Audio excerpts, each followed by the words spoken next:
जो साधना का अभिमान करता है उसको गिरना पड़ता है। कीन होइस कबहू अभिमाना, शोक होवन चह कृपा निधाना। पहली बात, साधना में जो अभिमान है वो निश्चित आपको भ्रष्ट कर देगा, गिरा देगा। साधना को अभिमान से बचाने के लिए गुरु आज्ञा का पालन, शास्त्र आज्ञा का पालन और भगवत कृपा से साधना हो रही, ऐसा समझना चाहिए। वास्तविक भगवत कृपा से ही साधना हो रही, गुरु कृपा से साधना हो रही है। साधना कृपा से होती, प्रारब्ध से नहीं होती है। अपने बल से साधना नहीं होती, भगवत कृपा से होती है। तो साधक को जब अहंकार आवे तो अपने से ऊंचे महात्माओं के चरित्र पढ़ने चाहिए, अपने से बड़े संतों के चरित्र पढ़ने चाहिए। अभी पूज्य जैन मुनियों का दर्शन हुआ, उनकी साधना सुन करके ऐसा लगता है कि अपने लोग तो केवल जी रहे हैं। एक बार उबला प्रसाद पाते हैं, स्वाद रहित, और भारत में ऐसी गर्मी में वो पैदल चलते हैं। जहां एसी से निकलना मुश्किल है लोगों का, वहां वो नंगे पैर चलते हैं। कितना कष्टमय जीवन, फिर भी सरल चित्त, कहीं अभिमान नहीं देखा। सब के सब सरल चित्त, सब के सब अकिंचन, सब के सब भगवत मार्ग के पथिक। तो जब साधना का अहंकार अपने को लगे तो अपने से बड़ों को देख लेना चाहिए, संतों का संग करना चाहिए। बड़े संतों का ना मिले तो उनके चरित्र पढ़ने चाहिए कि हम कहाँ हैं, अपने को पता चल जाएगा। मान लो आप ध्यान लगाते हो तो कील देव जी ध्यान में बैठे थे, यवनों ने उनके माथे पे कीला ठोक दिया कि नाटक कर रहा है ध्यान का, फिर भी ध्यान भंग नहीं हुआ। या मच्छर काटे तो ध्यान भंग हो जाएगा, कील ठोक दी गई, पर उनके ध्यान में कोई फर्क नहीं पड़ा। बड़े महापुरुषों का ध्यान, बड़े महापुरुषों के चरित्र। मान लो त्यागी, चीदर चिदरानी जी से बढ़कर कौन त्यागी हो सकता है, जिनके पहनने के लिए वस्त्र और खाने के लिए भोजन नहीं, संत सेवा में घर के खिड़की दरवाजे तक बेच दिए, फिर भी भगवदानंद में मस्त हैं। हमारी क्या साधना, साधना देखो, संत एक से एक कठोर संत साधना कर रहे हैं। तो जब साधन का अहंकार जागे तो अपने से बड़े संतों के चरित्र पढ़ने चाहिए, भगवान से प्रार्थना करनी चाहिए। वैसे गुरु कृपा पात्र में साधना का अहंकार होता ही नहीं है। जो गुरु की आज्ञा से साधना में होता है उसको अहंकार होता ही नहीं। उसको रहता मेरे गुरुदेव की कृपा है, उन्हीं की आज्ञा से साधन शुरू हुआ है और उन्हीं की आज्ञा से चल रहा है, मैं तो केवल निमित्त मात्र हूं, इसमें तो गुरुदेव की कृपा है। जो साधक अपना चुना हुआ साधन करता है उसमें जरूर अहंकार आ जाता है। मैं व्रतशील, मैं मौनी, मैं तपस्वी, मैं, फिर उसको गिरना पड़ेगा। ये माया बड़ी बलवती है। दैवी है सागुणमयी मम माया दुरत्या, बड़े बड़े ऋषि मुनियों को मोहित कर लेती है। तो यदि आप साधन का अहंकार करेंगे तो भ्रष्ट हो जाएंगे, पहला। दूसरा, आप साधन नहीं करते, साधन में पाखंड करते हैं, दिखावा करते हैं, अच्छे साधक नहीं है, तो आप भ्रष्ट हैं ही। तीसरा, आपको अपने साधन से बढ़कर सुख विषय भोगों में लगता है, इसलिए भ्रष्ट हो जाते हैं। 3 कारण हैं जो साधक साधना में चलते हुए भ्रष्ट हो जाते हैं। उनमें 3 कारण है। पहला, साधना का अहंकार। दूसरा, साधना में पाखंड, दंभ, दिखावा। और तीसरा, साधना से सुख मिलने वाले भगवदानंद से बढ़कर सुख भोगों में देखना। इसलिए जो तुम्हारे उर में वासना है उसको भोगना पड़ेगा, तो आप भ्रष्ट हो जाएंगे। साधना प्राप्त किंचित सफलता यदि कहीं प्रकट कर दी जाती है तो देखा गया साधना बंद हो जाती है।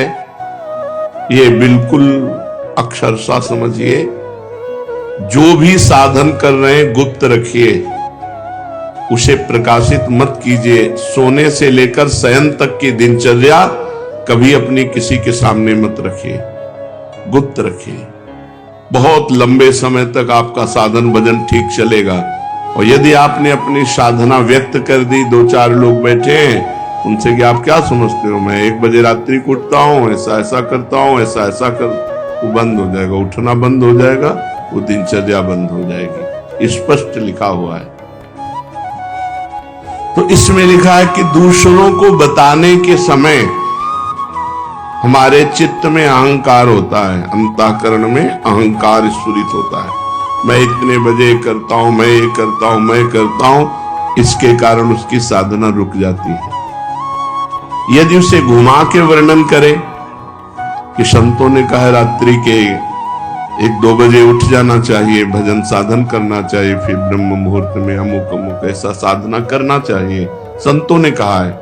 अपनी डायरेक्ट बात ना बतावे कि हमारी साधना क्या है। सदैव अपनी साधना को गुप्त रखे, भगवत चर्चा करे, संतों की बातें बताए। अपनी बात बतानी है तो किसी साधक ने ऐसा अनुभव किया, ऐसी बात बतावे। कभी अपने को उसमें सम्मिलित न कर ले कि मैं अपना अनुभव बताता हूं कि ऐसी ऐसी दिनचर्या मेरी 10 वर्ष से चल रही। तो आप लिख लो, अगर 10 दिन के अंदर न रुक जाए तो हमें बता देना। चाहे जितनी हिम्मत कर लो, 10 दिन के अंदर रुक जाएगी, हम कह रहे, गारंटी। आप अपनी संपूर्ण साधना को किसी से बता दो, अगर 10 दिन के अंदर वो साधना न रुक जाए तो हमें बता देना। कभी भी किसी भी स्थिति में अपना रहस्य नहीं खोलना चाहिए साधना का, कि हम क्या साधना करते हैं, कितनी करते हैं, क्या करते हैं। कुछ अगर अनुभव के साधकों का मंगल हो तो उसे अन्य संतों के या साधकों के शब्दों में बोल दे, अपने डायरेक्ट ना खोले कि ये मेरी दिनचर्या है, ये मेरी साधना है। बताते समय भाव तो आ ही जाता है कि मेरा साधन अच्छा चल रहा है, तो इस मनोवृत्ति से कैसे बचें। ऐसी बात मन में आवे तब यही माने कि मेरा साधन गुरु कृपा से चल रहा है, भगवत कृपा से चल रहा है, और दूसरों का भी साधन भगवान जैसा चला रहे वैसा चल रहा है। अभिमान करने की कोई जरूरत नहीं है। अभिमान की वृत्ति उदय होने ही ना दे। दूसरे जैसे भगवान चला रहे वैसे चल रहे, हमें जैसे भगवान चला रहे वैसे हम चल रहे हैं। साधना करते समय मन में संकल्प विकल्प बहुत उठते हैं, इसके लिए क्या करें। वैसे साधना तो इसी बात की है कि कोई संकल्प न उठने पावे, पर यदि संकल्प उठे तो उसे पूरा होने न दे, उसे नष्ट कर दे। संकल्प उठे तो उसे पूरा ना होने दे, चाहे सत हो चाहे असत हो। नहीं, संकल्प बनना बंद नहीं होगा। और साधना है संकल्प रहित होने की, कोई संकल्प नहीं, ना अच्छा ना बुरा। बोले हम आज से ये संकल्प करते हैं, आज से क्या संकल्प करते हैं, हमारा तो जीवन भर का संकल्प है कि भगवान का नाम न छूटे, बस उसी में। अभी तक नहीं पूरा हो पाया संकल्प, तो और संकल्प बना के क्या करें। भगवान का साक्षात्कार करना है, अभी तक नहीं पूरा हो पाया, तो और संकल्प बना के क्या करें। ये जो छोटे छोटे संकल्प उठते हैं, ये करना है, ये देखना है, ये सुनना है, ये भोगना है, इनको नष्ट कर दे। कैसे नष्ट होते हैं, नाम जप करते हुए इनकी उपेक्षा कर दे तो अपने आप ही नष्ट हो जाते हैं। नाम जप बंद ना हो और आप लगाव ना रखें, जो अंदर मन संकल्प विकल्प दे रहा है, तो वो नष्ट हो जाएंगे। अगर परमार्थिक शुभ संकल्प कोई हो तो उसे आदर दे दो, नहीं तो परमार्थिक व्यवहारिक दोनों खत्म, बिना संकल्प के चलने दो। संकल्प रहित साधना ही भगवान की प्राप्ति का है।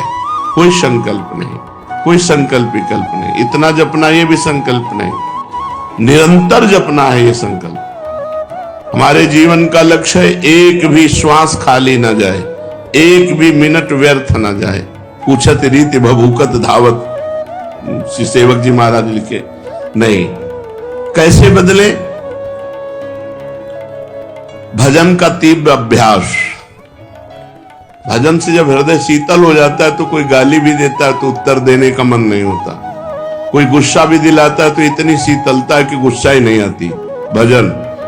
भजन का तीव्र अभ्यास और भगवान से कृपा याचना करना कि हमारा स्वभाव बदल दो। सेवक जी कह रहे, या जो पर्यो मोय सहज स्वभाव से हरिवंश नाम रस चाओ, नाव सुदृढ़ भव तरन को।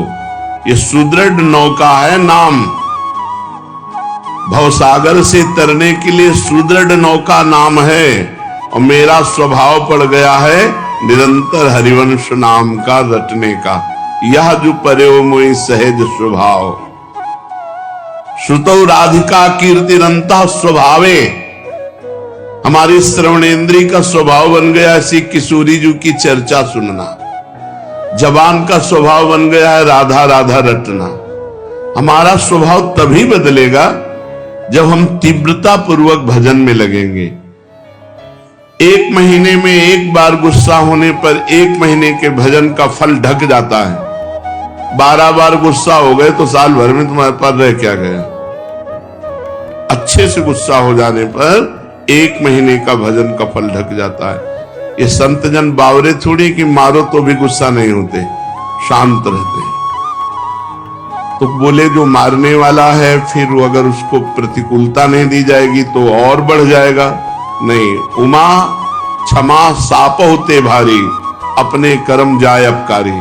जो तुम्हारा अपकार कर रहा है उसे क्षमा कर दो, तुम्हारी क्षमा उसके लिए सांप से भी बढ़कर जाकर दंड देने वाली बन जाएगी।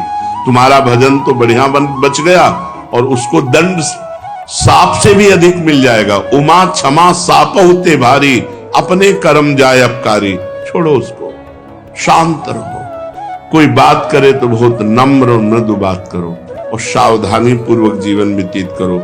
ऐसे किसी स्त्री पुरुष से बात ही न करो जिससे कोई संबंध नहीं है। व्यर्थ में नेत्रों को बहुत संभाल के, वाणी को बहुत संभाल के रास्ते चलते, श्री हरिवंश, जिधर वो श्री हरिवंश आया उधर से मुंह फेरो और फिर बोलो श्री हरिवंश, तो चल दो। साधु का स्वभाव ऐसा नहीं होता। ऐसे करोगे फंस जाओगे, ऐसे करोगे फंस जाओगे। बिल्कुल नहीं फंसना। कोई श्री हरिवंश नाम के सहारे, राधा नाम के सहारे आपसे नेत्र मिलाना चाहता है, आपसे बातचीत करना चाहता है, बिल्कुल नहीं है श्री। और अगर स्त्री शरीर में है तो बोलना ही नहीं है। कोई पुरुष आपसे कह रहा है भाई जी श्री हरिवंश, बोलना ही नहीं। वो भले माने कि गुस्सा है क्या, पागल है क्या, सुनाई नहीं देता क्या, यही माने तो अच्छा है। ज्यादा अपने को प्रवीण संत न समझ ले, नहीं तो फंसने में देर नहीं लगती। माया फौरन फंसा लेती है, चित्त वृत्ति आकर्षित हो जाती है। इसलिए अपना स्वभाव बदले। भजन का फल है स्वभाव का बदलना। पूरी चेष्टा करता हूं साधना में, परिस्थिति में सुधार संतोषजनक नहीं आ रही, बड़ी निराशा छा रही है। जो साधक भगवान की कृपा का आश्रय लेकर साधना करता है, साधना में संलग्न है, प्रमाद नहीं करता, और ये स्थिति है कि संतोष नहीं हो रहा है, बढ़िया बात है। भगवान की कृपा का भरोसा करके साधना में कोई कमी नहीं पर संतोष नहीं हो रहा, ये बढ़िया बात है। संतोष होना बहुत हानिकारक है साधना में। साधना में असंतोष बढ़िया है। कभी संतोष नहीं, और भजन और भजन और साधन। संतोष हो गया तो मन कहेगा नियम तो पूरा ही हो गया, थोड़ी देर मनोरंजन कर लेते हैं। संतोष नहीं होना चाहिए, पर भगवान की कृपा का आश्रय और सच्चाई से साधना में लगन पूर्वक लगना। अमर पद की प्राप्ति का उपाय क्या है? उस मायातीत, कालातीत, अकाल पुरुष की प्राप्ति का उपाय क्या है? चिंतन। अनन्यस चिंतयन्तो माम। भगवान ने कहा अनन्य चेता सततम यो माम स्मृति नित्यशः तस्याहम सुलभा पार्थ। मैं उसके लिए सुलभ हो जाता हूं जो निरंतर मेरा चिंतन करता है। नाम का चिंतन, रूप का चिंतन, गुण का चिंतन, बस चिंतन चलना चाहिए। चिंतन, भगवत चिंतन से अमर पद की प्राप्ति होती है। जब युद्ध जैसे कार्य में भी भगवत चिंतन हो सकता है तो हर कार्य में भगवत चिंतन हो सकता है। माम स्मर युद्ध च, जब युद्ध जैसे कार्य में भगवान का स्मरण हो सकता है तो कोई भी कार्य ऐसा नहीं जिसको करते हुए हम भगवत स्मरण न कर सके। निरंतर भगवत स्मरण ही अमर पद, भगवत प्राप्ति, परम पद के उपाय हैं। अगर भगवत चिंतन में अंतर पड़ रहा है तो उतना ही अंतर पड़ रहा है अमर पद में। क्या साधना में वेश धारण करना आवश्यक है? ये वेश आचार्य परंपरा से होता है। ये जरूरी नहीं कि वेश धारण करे तभी परम पद मिलेगा, और ये जरूरी नहीं कि वेश धारण कर लिया तो परम पद मिलेगा। अगर वेश धारण करके भजन नहीं हो रहा, मनमाने आचरण हो रहे हैं तो नरक मिलेगा। और वेश धारण नहीं किए, बहुत सही साधना कर रहा तो उसे भगवत प्राप्ति होगी। वेश का विशेष महत्व नहीं है, महत्व भजन का है। भीतर अगर आपके भजन चल रहा है, बाहरी वेश कैसा भी हो तो आपको भगवत प्राप्ति होगी। बाहरी वेश साधु का, भीतर संसार का चिंतन, मान प्रतिष्ठा, रुपया पैसा, तो फिर भगवत प्राप्ति नहीं, नरक की प्राप्ति होगी। वेश आचार्य परंपरा से है। अगर वेश है और उद्देश्य है तो सोने पे सुगंध है, फिर क्या कहना है। मम भक्ति युक्तो भुवनम पुना, तो तीनों लोगों को पावन करने वाला है। लेकिन केवल वेश है, उद्देश्य भगवत प्राप्ति नहीं, भजन नहीं, इधर उधर भंडारा खाते डोलना, रुपया पैसा समेटना, मान प्रतिष्ठा, ये लोक व्यवहार, हंसी मजाक, तो संसारिक जीवन व्यतीत करने से कोई वेश थोड़ी भगवत प्राप्ति करा देगा। इसलिए वेश का विशेष महत्व नहीं है, भजन का विशेष महत्व है, उद्देश्य का विशेष महत्व है। वेश रखकर तो विशेष सावधान रहना चाहिए कि भगवान ने इतनी कृपा की, मुझे विरक्त वेश दे दिया, अब मेरे से गलती न हो, अब मैं भगवत प्राप्ति इसी जन्म में कर लूं।